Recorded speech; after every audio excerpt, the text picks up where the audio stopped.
നമസ്കാരം. ആനന്ദ് ഇന്റർനാഷണൽ ന്യൂസിലേക്ക് സ്വാഗതം. പ്രധാന വാർത്തകൾ. ഇറാനെതിരായ ഇസ്രയേൽ അമേരിക്കൻ യുദ്ധത്തെ പിന്തുണയ്ക്കുന്നില്ല എന്ന ബ്രിട്ടൻ പ്രധാനമന്ത്രി കെയർ സ്റ്റാമർ. UK നയം വ്യക്തമാക്കിയത് ഹോർമൂസ് കടലിടുക്കിലേക്ക് യുദ്ധക്കപ്പലുകൾ അയക്കുന്നത് യൂറോപ്യൻ നേതാക്കൾ തള്ളിക്കളഞ്ഞതിനു പിന്നാലെ കപ്പൽ പാതകൾ തുറന്നിടാൻ ബ്രിട്ടീഷ് സൈന്യം സഹായിക്കണമെന്ന് US ആവശ്യം യൂറോപ്യൻ നേതാക്കൾ തള്ളി. ജലപാത തുറക്കാൻ സഹായിച്ചില്ല എങ്കിൽ നാറ്റോയിലെ അംഗരാജ്യങ്ങൾ ശക്തമായ തിരിച്ചടികൾ നേരിടേണ്ടി വരുമെന്നും US പ്രസിഡന്റിന്റെ ഭീഷണി. ഇറാൻ യുദ്ധം ബ്രിട്ടനിലെ ജനജീവിതത്തെ ബാധിക്കുന്നു. ഗ്യാസിനും പെട്രോൾ, ഡീസൽ, മരുന്നുകൾ, ഭക്ഷണ സാധനങ്ങൾ എന്നിവയുടെ ലഭ്യത കുറഞ്ഞു. വില വർധനവ് രൂക്ഷമാകുന്നു. എല്ലാത്തിനും റേഷനിംഗ് സിസ്റ്റം നടപ്പിലാക്കുമെന്ന സർക്കാർ. കപ്പൽ ഗതാഗതത്തെ യുദ്ധം സാരമായി ബാധിച്ചതിനാൽ അവശ്യവസ്തുക്കളുടെയും മരുന്നുകളുടെയും ലഭ്യതയും വിതരണവും പ്രതികൂലമായി ബാധിച്ചു. ഡീസലിന് ലിറ്ററിന് ശരാശരി 160 പെൻസായി മാറി. NHS ഹോസ്പിറ്റലുകളിലെ ഡിമെൻഷ്യൻ രോഗികളെ തടവിലാക്കി മരുന്നുകൾ നൽകി മയക്കി കിടത്തുന്നു എന്ന് ഞെട്ടിക്കുന്ന റിപ്പോർട്ട് പുറത്ത്. രോഗികളോട് ജീവനക്കാർ പെരുമാറുന്നത് തടവുകാരോടെന്നതുപോലെ. രോഗികളെ തീർത്തും ഒറ്റപ്പെടുത്തുന്ന രീതിയിലുള്ള പ്രവർത്തനങ്ങളാണ് ആശുപത്രിയിൽ നടക്കുന്നതെന്നും ദേശീയ വിശകലന റിപ്പോർട്ടിലെ സൂചന. വിശദമായ പഠന റിപ്പോർട്ട് പ്രസിദ്ധീകരിച്ചത് 168 രോഗികളും ഡോക്ടർമാരുമായി നടത്തിയ വിശദമായ ചർച്ചയ്ക്കു ശേഷം. ഇറാൻ യുദ്ധത്തിന്റെ പശ്ചാത്തലത്തിൽ ചൈനീസ് പ്രസിഡന്റ് ഷീ ജിൻപിങ്ങുമായുള്ള നിർണായക കൂടിക്കാഴ്ച അമേരിക്കൻ പ്രസിഡന്റ് ഡൊണാൾഡ് ട്രംപ് മാറ്റിവെച്ചു. മാർച്ചിൽ നടത്താനിരുന്ന സന്ദർശനമാണ് മാറ്റിവെച്ചത്. തനിക്ക് യുദ്ധം നേരിട്ട് നിയന്ത്രിക്കേണ്ടതിനാൽ അമേരിക്കയിൽ തന്നെ തുടരേണ്ട സാഹചര്യമുണ്ട് എന്ന് സന്ദർശനം മാറ്റിയതായി ന്യായീകരണം. സന്ദർശന ലക്ഷ്യം ചൈനയുമായുള്ള വ്യാപാര തർക്കങ്ങളോ രാഷ്ട്രീയ തന്ത്രങ്ങളോ അല്ല, മറിച്ച് യുദ്ധം ഏകോപിപ്പിക്കുക എന്നതും മാത്രം. കൂടിക്കാഴ്ച നിശ്ചയിച്ചിരുന്നത് മാർച്ച് 31 മുതൽ ഏപ്രിൽ 2 വരെ. പ്രവാസികൾക്ക് വലിയ ആശ്വാസമാകുന്ന വാർത്തയുമായി എയർ ഇന്ത്യ. പശ്ചിമേഷ്യൻ മേഖലയിലെ യാത്രാക്ലേശത്തിന് പരിഹാരവുമായി എയർ ഇന്ത്യ എക്സ്പ്രസും കേരളത്തിലെ വിമാനത്താവളങ്ങളെ കേന്ദ്രീകരിച്ച് കൂടുതൽ സർവീസുകൾ പ്രഖ്യാപിച്ചു. ഇരു കമ്പനികളും ഇന്ന് നടത്തിയത് 44 സർവീസുകൾ. UAE, സൗദി അറേബ്യ എന്നിവിടങ്ങളിൽ നിന്ന് മാത്രം കമ്പനികൾ 24 പ്രത്യേക സർവീസുകളും നടത്തുന്നു. പെരുന്നാൾ ആഘോഷത്തിന് നാട്ടിലേക്ക് പോകാനൊരുങ്ങുന്ന പ്രവാസികൾക്ക് വലിയ ആശ്വാസമാകുന്നു പുതിയ പ്രഖ്യാപനം. ബംഗാളിൽ നിയമസഭാ തെരഞ്ഞെടുപ്പിന് മുന്നോടിയായി ഉന്നത സർക്കാർ ഉദ്യോഗസ്ഥരെ മാറ്റി നിയമിച്ച് കേന്ദ്ര തിരഞ്ഞെടുപ്പ് കമ്മീഷൻ. മാർച്ച് 15 പുറത്തിറക്കിയ കത്തിൽ സംസ്ഥാന ചീഫ് സെക്രട്ടറി, പോലീസ് മേധാവി, ആഭ്യന്തര വകുപ്പ് പ്രിൻസിപ്പൽ സെക്രട്ടറി ഉൾപ്പെടെയുള്ളവരെ മാറ്റി നിയമിക്കാൻ ഉത്തരവ്. തീരുമാനം തെരഞ്ഞെടുപ്പ് ഒരുക്കങ്ങൾ വിലയിരുത്തിയ ശേഷം. കമ്മീഷൻ തീരുമാനത്തെ വിമർശിച്ച് തൃണമൂൽ കോൺഗ്രസ്. ഡോക്ടർ വന്ദന ദാസ് കൊലക്കേസിലെ പ്രതി സന്ദീപ് കുറ്റക്കാരനെന്ന് കോടതി. വിധി പറഞ്ഞത് കൊല്ലം അഡീഷണൽ സെഷൻസ് കോടതി. ശിക്ഷ മറ്റന്നാൾ. കേസിൽ വിസ്തരിച്ചത് 70-ലധികം സാക്ഷികളെ. ഹാജരാക്കിയത് 22 തൊണ്ടിമുതലുകളും 207 രേഖകളും. 2023 മെയ് 10 പുലർച്ചെയാണ് കൊട്ടാരക്കര താലൂക്ക് ആശുപത്രിയിൽ വെച്ച് ക്രൂരകൃത്യം അരങ്ങേറിയത്. TK ഗോവിന്ദനെ CPM നിന്നും പുറത്താക്കി. ഗോവിന്ദന്റേത് പാർട്ടി വിരുദ്ധ നടപടിയെന്ന് കണ്ണൂർ നേതൃത്വം. PK ശ്യാമളയുടെ സ്ഥാനാർത്ഥിത്വം പാർട്ടി തീരുമാനിച്ചതെന്നും CPM കണ്ണൂർ ജില്ലാ സെക്രട്ടറി KK രാഗേഷ്. PK ശ്യാമളയുടെ സ്ഥാനാർത്ഥിത്വത്തിന്റെ അടിസ്ഥാനം ബന്ധുത്വം അല്ലെന്നും സംഘടനാ പ്രവർത്തനം പരിഗണിച്ചാണ് തീരുമാനമെന്നും രാഗേഷ്. വാർത്തകൾ വിശദമായി. ഇറാനെതിരായ ഇസ്രയേൽ അമേരിക്കൻ യുദ്ധത്തെ പിന്തുണയ്ക്കുന്നില്ല എന്ന് ബ്രിട്ടൻ പ്രധാനമന്ത്രി കെയർ സ്റ്റാമർ. ഹോർമൂസ് കടലിടുക്കിലേക്ക് യുദ്ധക്കപ്പലുകൾ അയക്കുന്നത് യൂറോപ്യൻ നേതാക്കൾ തള്ളിക്കളഞ്ഞതിന് പിന്നാലെയാണ് സ്റ്റാമർ നയം വ്യക്തമാക്കിയത്. ഇറാനെതിരായ ഡൊണാൾഡ് ട്രംപിന്റെ ആക്രമണത്തിൽ വിയോജിപ്പ് പ്രകടമാക്കിയിരിക്കുകയാണ് കെയർ സ്റ്റാമർ. തീരുമാനം ബുദ്ധിമുട്ടുള്ളതാണ് എങ്കിലും അത് മറച്ചുവെക്കാൻ കഴിയില്ല എന്ന് പറയുമ്പോഴും US സമ്മർദ്ദത്തെ നേരിടാൻ തയ്യാറാണ് എന്നും കെയർ സ്റ്റാമർ വ്യക്തമാക്കി. കപ്പൽ പാതകൾ തുറന്നിടാൻ ബ്രിട്ടീഷ് സൈന്യം സഹായിക്കണമെന്ന US ആവശ്യം യൂറോപ്യൻ നേതാക്കൾ തള്ളിക്കളഞ്ഞു. നാറ്റോയിലെ അംഗരാജ്യങ്ങൾ സുപ്രധാനമായ ഈ ജലപാത വീണ്ടും തുറക്കാൻ സഹായിച്ചില്ല എങ്കിൽ നാറ്റോ വളരെ മോശം ഭാവി നേരിടേണ്ടി വരുമെന്നും US പ്രസിഡന്റ് ഡൊണാൾഡ് ട്രംപ് ഭീഷണി ഉയർത്തി. ജർമ്മനിയും ഇറ്റലിയും കപ്പലുകൾ അയക്കാൻ പദ്ധതിയില്ല എന്ന് വ്യക്തമാക്കിയതോടെ യൂറോപ്യൻ നേതാക്കൾ വാഷിംഗ്ടണിലെ ഒറ്റപ്പെടലിന് അടിവരയിടുന്നുണ്ട്. ഓസ്ട്രേലിയ, ഫ്രാൻസ്, ജപ്പാൻ എന്നീ രാജ്യങ്ങൾ സമാനമായ നിലപാട് സ്വീകരിച്ചു. ഹോർമൂസ് കടലിടുക്ക് തുറന്നിടുവാനും മേഖലയിൽ നിന്നുമുള്ള ആഗോള എണ്ണ വിതരണം തടയുവാനും ഞായറാഴ്ച രാത്രി ട്രംപ് ഒരു ഫോൺ കോളിലൂടെ സഹായം അഭ്യർത്ഥിച്ചതിനെ തുടർന്ന് തിങ്കളാഴ്ച ഡൌണിംഗ് സ്ട്രീറ്റ് പത്രസമ്മേളനത്തിൽ സ്റ്റാമർ ഇക്കാര്യം വ്യക്തമാക്കിയിരുന്നു. കപ്പലുകൾ അയക്കണമെന്ന ട്രംപിന്റെ ആവശ്യം പാലിക്കുന്നത് പ്രതിസന്ധി കൂടുതൽ വഷളാക്കുമെന്ന വൈറ്റ് ഹൌസിന്റെ ആശങ്കകൾക്കിടയിലാണ് കടലിടുക്ക് വൃത്തിയാക്കാൻ സഹായിക്കുന്നതിനായി വ്യോമപാത മൈൻ സ്വീപ്പിംഗ് ഡ്രോണുകൾ അയക്കാനുള്ള പദ്ധതികൾ മന്ത്രിമാർ ആസൂത്രണം ചെയ്യുന്നത്. ഈ മേഖലയിലെ ബ്രിട്ടന്റെ അവസാനത്തെ മൈൻ സ്വീപ്പിംഗ് കപ്പലായ HMS മിൽട്ടൺ യുദ്ധം ആരംഭിക്കുന്നതിന് ദിവസങ്ങൾക്ക് മുമ്പ് അറ്റകുറ്റപ്പണികൾക്കായി ബഹ്റിനിൽ നിന്നും പുറപ്പെട്ടു. സംഘർഷത്തിന് തയ്യാറെടുക്കാൻ UK വേണ്ടത്ര പ്രവർത്തിച്ചോ എന്നതിനെ കുറിച്ച് സർക്കാർ തർക്കത്തിൽ ഒരു വാദമാണ് ഇപ്പോൾ നിലനിൽക്കുന്നത്. അതായത് ലോകത്തിലെ എണ്ണ വിതരണത്തിന്റെ 1/5 സാധാരണയായി കടന്നുപോകുന്ന ഈ കടലെടുക്ക് ഉപയോഗിക്കുന്ന കപ്പലുകളെ ലക്ഷ്യമിടുന്നു എന്ന ഇറാന്റെ പ്രഖ്യാപനം എണ്ണവില ബാരലിന് ഏകദേശം $65 നിന്നും $100 കൂടുതലായി ഉയർന്നു. ഇതിന്റെ ഫലമായി ഈ വർഷം ഉയർന്ന പണപ്പെരുപ്പവും കുറഞ്ഞ വളർച്ചയും ഉണ്ടാകുമെന്നും സാമ്പത്തിക വിദഗ്ധർ വിലയിരുത്തുന്നു. ഈ സാഹചര്യം സ്റ്റാർമറും ട്രംപും തമ്മിലുള്ള ബന്ധത്തിൽ കൂടുതൽ സമ്മർദ്ദം ചെലുത്തിയിട്ടുണ്ട്. ടെഹ്റാനെതിരായ പ്രാരംഭ ആക്രമണം നടത്താൻ പ്രസിഡന്റ് ബ്രിട്ടീഷ് താവളങ്ങൾ ഉപയോഗിക്കാൻ പ്രധാനമന്ത്രി വിസമ്മതിച്ചതോടെയാണ് ഇത് തകർന്നത്. ഇറാനിൽ നടക്കുന്ന യുദ്ധം ബ്രിട്ടനിലെ ജനജീവിതത്തിലേക്ക് നേരിട്ടെത്തുകയാണ്. ഗ്യാസിനും മറ്റു ഷോർട്ടേജ് സംഭവിക്കുമെന്ന മുന്നറിയിപ്പ് ഇപ്പോൾ വരും ദിവസങ്ങളിൽ പെട്രോൾ, ഡീസൽ, മരുന്നുകൾ, ഭക്ഷണ സാധനങ്ങൾ എന്നിവയുടെ ലഭ്യത കുറവിലേക്ക് വേണ്ടി വന്നാൽ റേഷനിംഗ് സിസ്റ്റത്തിലേക്ക് വരെ എത്തിച്ചേരുമെന്ന് റിപ്പോർട്ട്. ബ്രിട്ടൻ അരികെ നടക്കുന്ന ഉക്രൈൻ യുദ്ധം താൽക്കാലികമായി ചില പ്രയാസങ്ങളാണ് ബ്രിട്ടൻ സൃഷ്ടിച്ചത് എങ്കിലും മിഡിൽ ഈസ്റ്റ് യുദ്ധം നീണ്ട കാലത്തേക്കുള്ള പ്രയാസങ്ങൾക്കായി ബ്രിട്ടനെ തേടിയെത്തും എന്ന് ഉറപ്പായിരിക്കുകയാണ്. കപ്പൽ ഗതാഗതത്തെ യുദ്ധം സാരമായി ബാധിച്ചതിനാൽ അവശ്യ വസ്തുക്കളുടെയും മരുന്നുകളുടെയും ഒക്കെ ലഭ്യതയും വിതരണവും പ്രതികൂലമായി ബാധിച്ചു തുടങ്ങിയിരിക്കുന്നു. ലോകത്തെ ഓരോ രാജ്യവും പരസ്പരം ആശ്രയിച്ചു നിൽക്കുന്നതിനാൽ ഒന്നല്ലെങ്കിൽ മറ്റൊരു വിധത്തിൽ യുദ്ധം ഓരോ രാജ്യത്തെയും ബാധിക്കുകയാണെന്നും ബ്രിട്ടൻ അടക്കമുള്ള യൂറോപ്യൻ രാജ്യങ്ങൾക്ക് ഏൽക്കുന്ന പ്രഹരത്തിന് തീവ്രത കൂടുന്നു എന്നാണ് വിലയിരുത്തപ്പെടുന്നത്.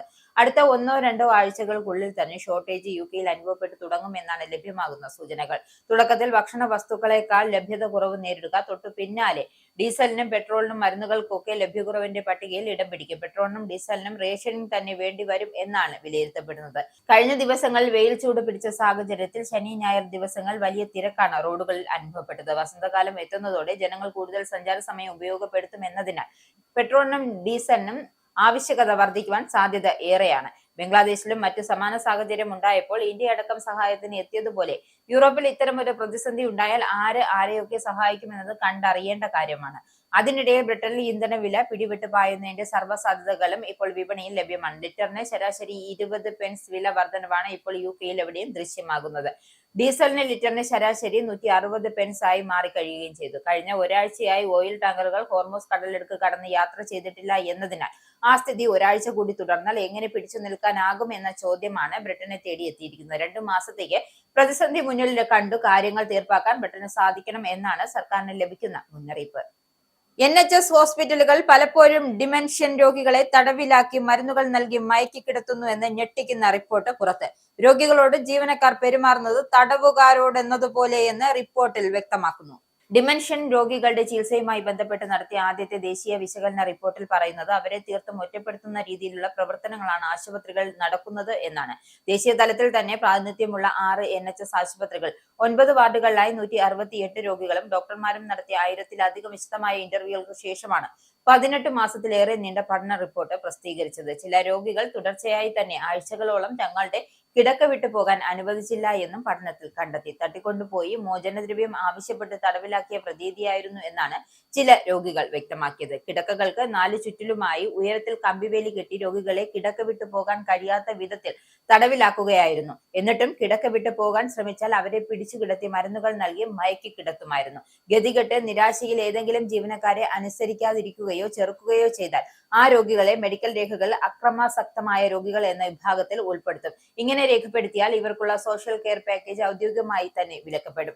പിന്നീട് ഇവർക്ക് വീട്ടിലേക്കോ കെയർ ഹോമിലേക്കോ മടങ്ങാൻ സാധിക്കില്ല. National institute for health and care research നടത്തിയ പഠനത്തിന്റെ റിപ്പോർട്ട് മാധ്യമങ്ങൾക്ക് ചോർന്നു കിട്ടുകയായിരുന്നു. വെസ്റ്റ് ലണ്ടൻ യൂണിവേഴ്സിറ്റിയിലെ പ്രൊഫസർ ആൻഡി നോട്ട്കോറിന്റെ നേതൃത്വത്തിലായിരുന്നു പഠനം നടന്നത്. യുകെയിലെ ക്ഷേമ വ്യവസ്ഥയെ പുനഃക്രമീകരിക്കാനുള്ള പുതിയ സർക്കാർ ശ്രമത്തെ എതിർക്കാൻ ലേബർ എംപിമാർക്ക് ഒരു കാരണവുമില്ല എന്ന് £1 ബില്യൺ യുവജന തൊഴിൽ പദ്ധതി ഉദ്ഘാടനം ചെയ്തുകൊണ്ട് തൊഴിൽ പെൻഷൻ സെക്രട്ടറി പാറ്റ് മക്ഫാഡൻ. പൊതുജനങ്ങൾ ഈ സംവിധാനവും ജോലിയും പണത്തിന് മൂല്യവും പ്രോത്സാഹിപ്പിക്കണമെന്ന് ആഗ്രഹിക്കുന്നുവെന്ന് പറഞ്ഞ പാറ്റ് മക്ഫാഡന്റെ പ്രഖ്യാപനം മുൻഗാമിയായ ലിസ് കെന്റന്റെ പദ്ധതികൾ കഴിഞ്ഞ വർഷം ലേബർ ബാക്ക് ബെഞ്ച് കലാപത്താൽ തടഞ്ഞതിനെ തുടർന്ന് ക്ഷേമ വ്യവസ്ഥയിൽ മാറ്റം വരുത്താനുള്ള പുതുക്കിയ ശ്രമത്തിന്റെ മുന്നോടിയായി കണക്കാക്കപ്പെടുന്നു.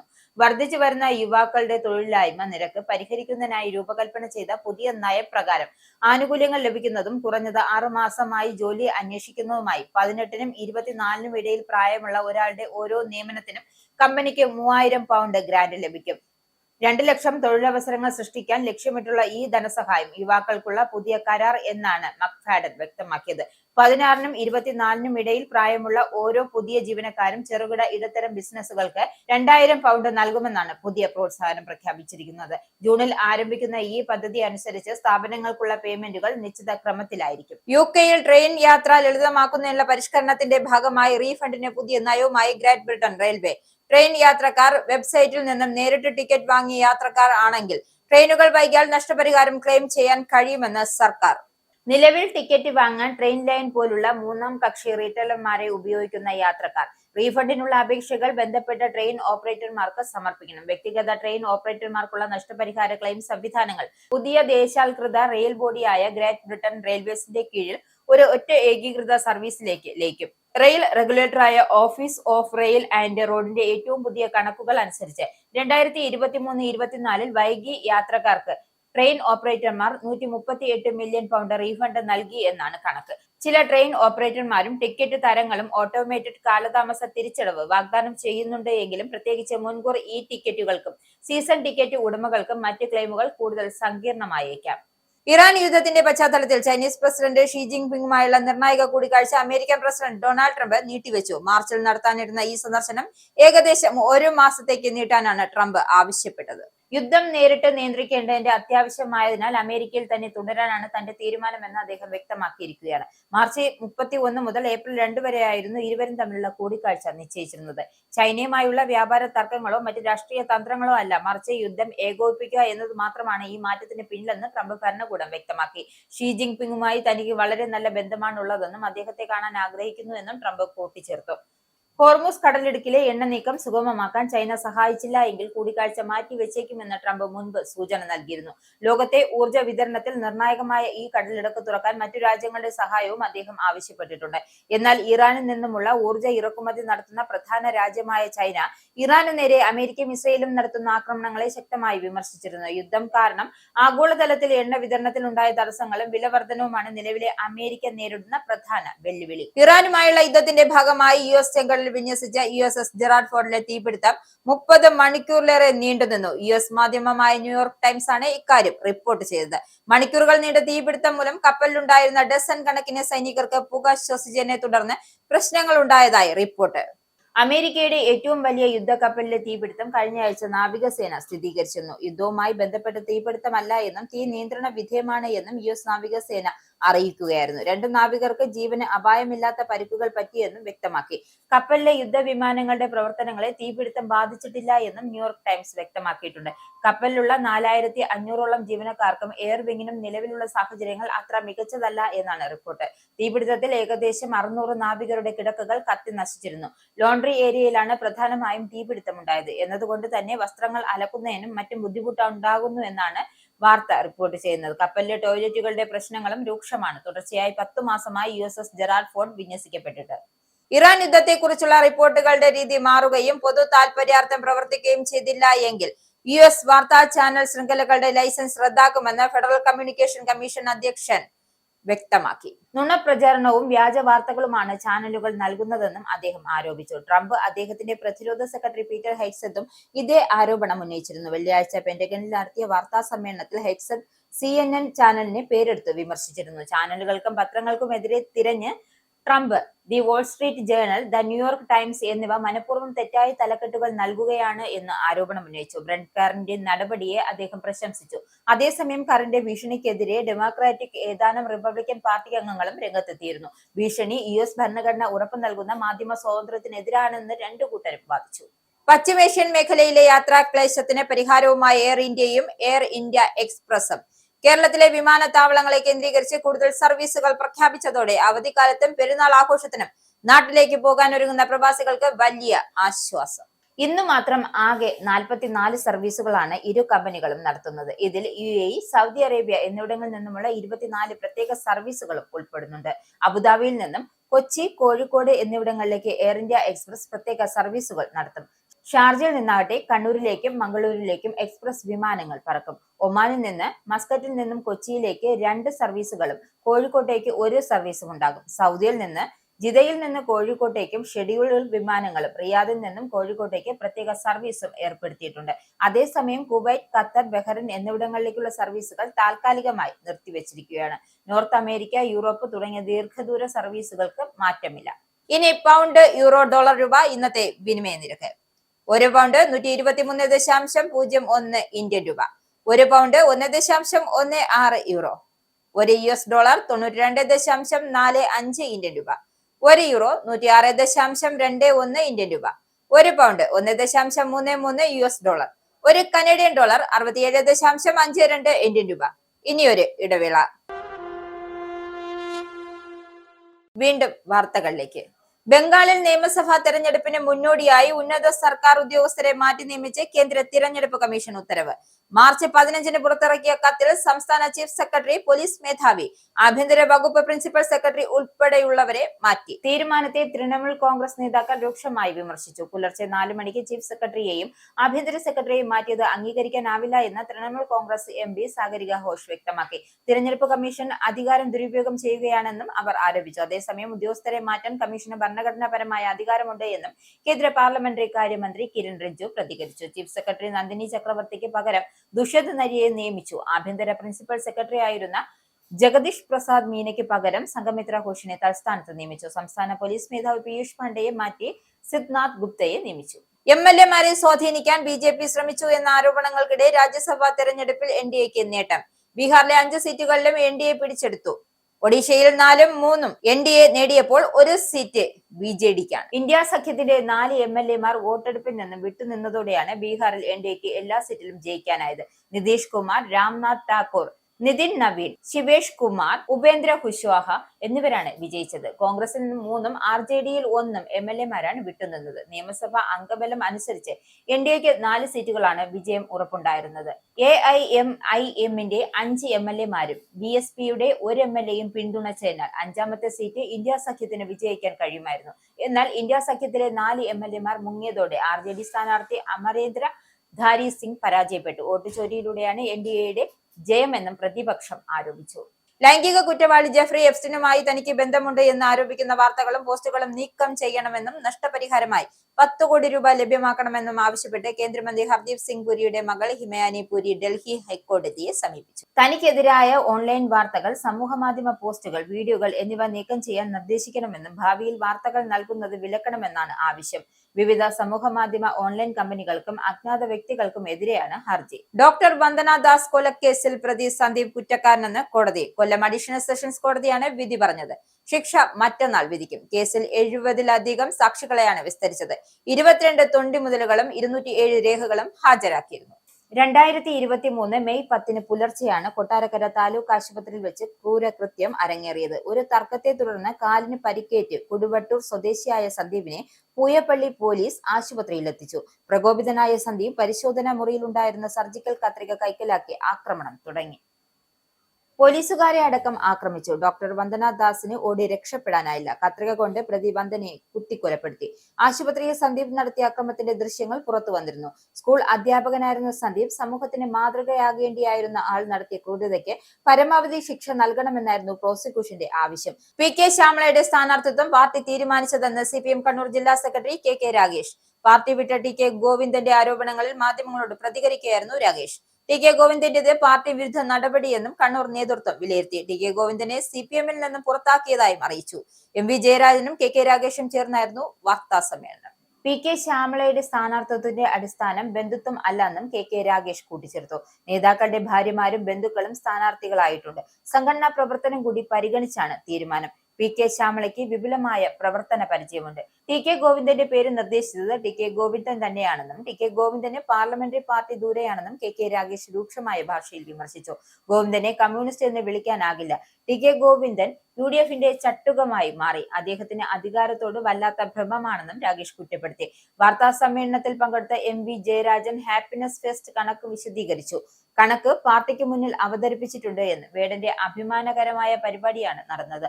ആന്തൂർ സാജന്റെ മരണത്തിൽ PK ശ്യാമളയ്ക്ക് പങ്കില്ല എന്നും കുടുംബത്തിന്റെ വികാരം ഉൾക്കൊണ്ട് അന്വേഷണം നടത്തിയെന്നും MV ജയരാജൻ വ്യക്തമാക്കി.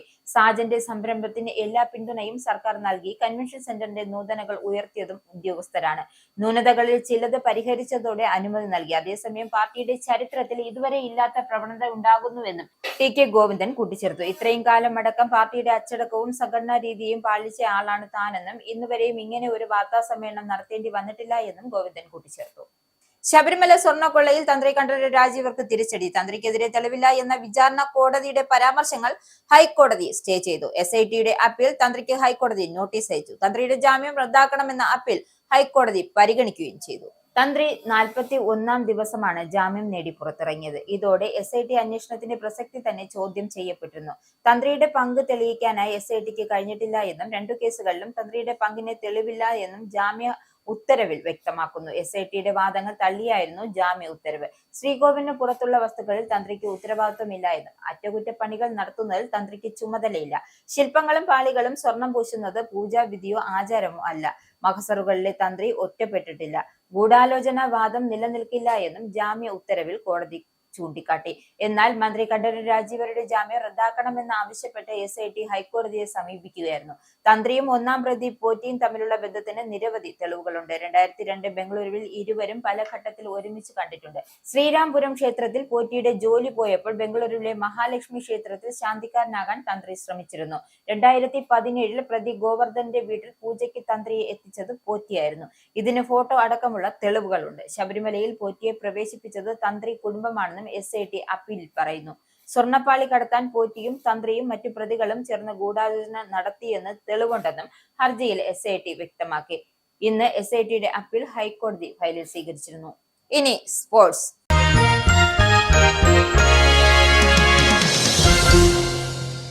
ഫുട്ബോൾ ലോകം ആകാംക്ഷയോടെ കാത്തിരുന്ന ഫൈനലിസ്മ പോരാട്ടം ഉണ്ടാകില്ല. പശ്ചിമേഷ്യയിൽ നടക്കുന്ന യുദ്ധത്തിന്റെ പശ്ചാത്തലത്തിൽ മത്സരം റദ്ദാക്കിയതായി യുവേഫ അറിയിച്ചു. യൂറോപ്യൻ ചാമ്പ്യന്മാരായ സ്പെയിനും കോപ്പ അമേരിക്കൻ ചാമ്പ്യന്മാരായ അർജന്റീനയും തമ്മിൽ ഖത്തറിലെ ദോഹയിൽ മാർച്ച് 27 മത്സരിക്കുന്നത്. അർജന്റീന ലോക കിരീടം ഉയർത്തിയ ലൂസേഴ്സ് സ്റ്റേഡിയത്തിലായിരുന്നു മത്സരം നിശ്ചയിച്ചിരുന്നത്. യുദ്ധം നടക്കുന്നതിനാൽ ഖത്തറിലേക്കുള്ള ടീമുകൾ എത്തുന്നതിനുള്ള സുരക്ഷ അടക്കമുള്ള കാര്യങ്ങൾ പ്രതിസന്ധിയിലുണ്ടായിരുന്നു. മറ്റൊരു വേദിയിൽ മത്സരം നടത്താനുള്ള ആലോചനയുണ്ടായിരുന്നു. എന്നാൽ ഇക്കാര്യത്തിൽ തീരുമാനമായിട്ടില്ല.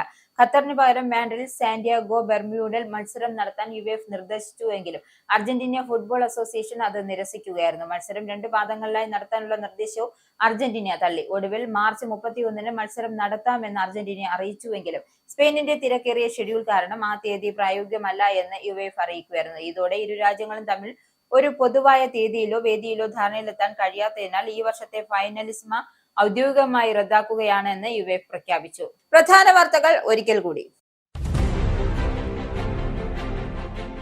ഇറാനെതിരായ ഇസ്രായേൽ അമേരിക്കൻ യുദ്ധത്തെ പിന്തുണയ്ക്കുന്നില്ല എന്ന ബ്രിട്ടൻ പ്രധാനമന്ത്രി കെയർ സ്റ്റാമർ. UK നയം വ്യക്തമാക്കിയത് ഹോർമൂസ് കടലിടുക്കിലേക്ക് യുദ്ധക്കപ്പലുകൾ അയക്കുന്നത് യൂറോപ്യൻ നേതാക്കൾ തള്ളിക്കളഞ്ഞതിനു പിന്നാലെ കപ്പൽ പാതകൾ തുറന്നിടാൻ ബ്രിട്ടീഷ് സൈന്യം സഹായിക്കണമെന്ന് US ആവശ്യം യൂറോപ്യൻ നേതാക്കൾ തള്ളി. ജലപാത തുറക്കാൻ സഹായിച്ചില്ല എങ്കിൽ നാറ്റോയിലെ അംഗരാജ്യങ്ങൾ ശക്തമായ തിരിച്ചടികൾ നേരിടേണ്ടി വരുമെന്നും US പ്രസിഡന്റിന്റെ ഭീഷണി.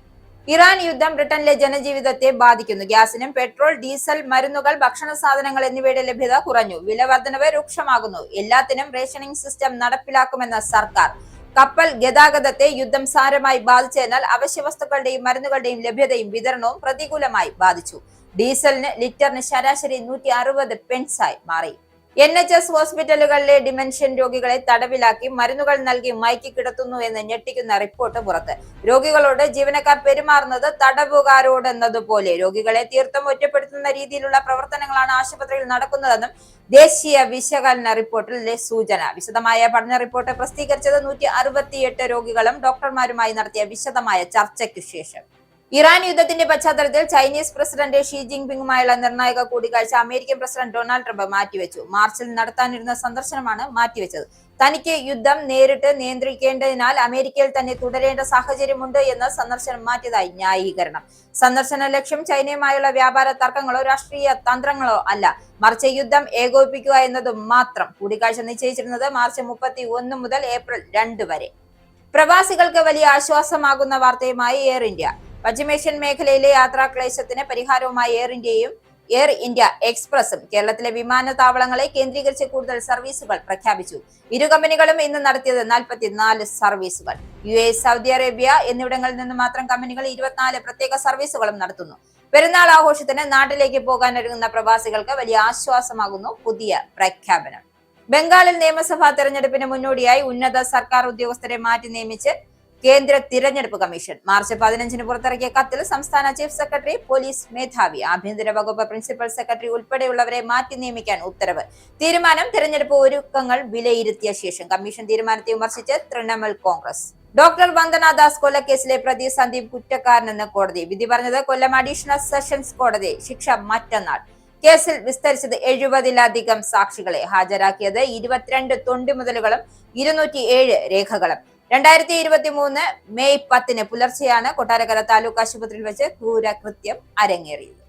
TK ഗോവിന്ദനെ CPM-ൽ നിന്നും പുറത്താക്കി. ഗോവിന്ദന്റേത് പാർട്ടി വിരുദ്ധ നടപടിയെന്ന് കണ്ണൂർ നേതൃത്വം. PK ശ്യാമളയുടെ സ്ഥാനാർത്ഥിത്വം പാർട്ടി തീരുമാനിച്ചതെന്നും CPM കണ്ണൂർ ജില്ലാ സെക്രട്ടറി KK രാഗേഷ്. PK ശ്യാമളയുടെ സ്ഥാനാർത്ഥിത്വത്തിന്റെ അടിസ്ഥാനം ബന്ധുത്വം അല്ലെന്നും സംഘടനാ പ്രവർത്തനം പരിഗണിച്ചാണ് തീരുമാനമെന്നും രാഗേഷ്. ഈ ബുള്ളറ്റിൻ ഇവിടെ സമാപിക്കുന്നു. നന്ദി, നമസ്കാരം.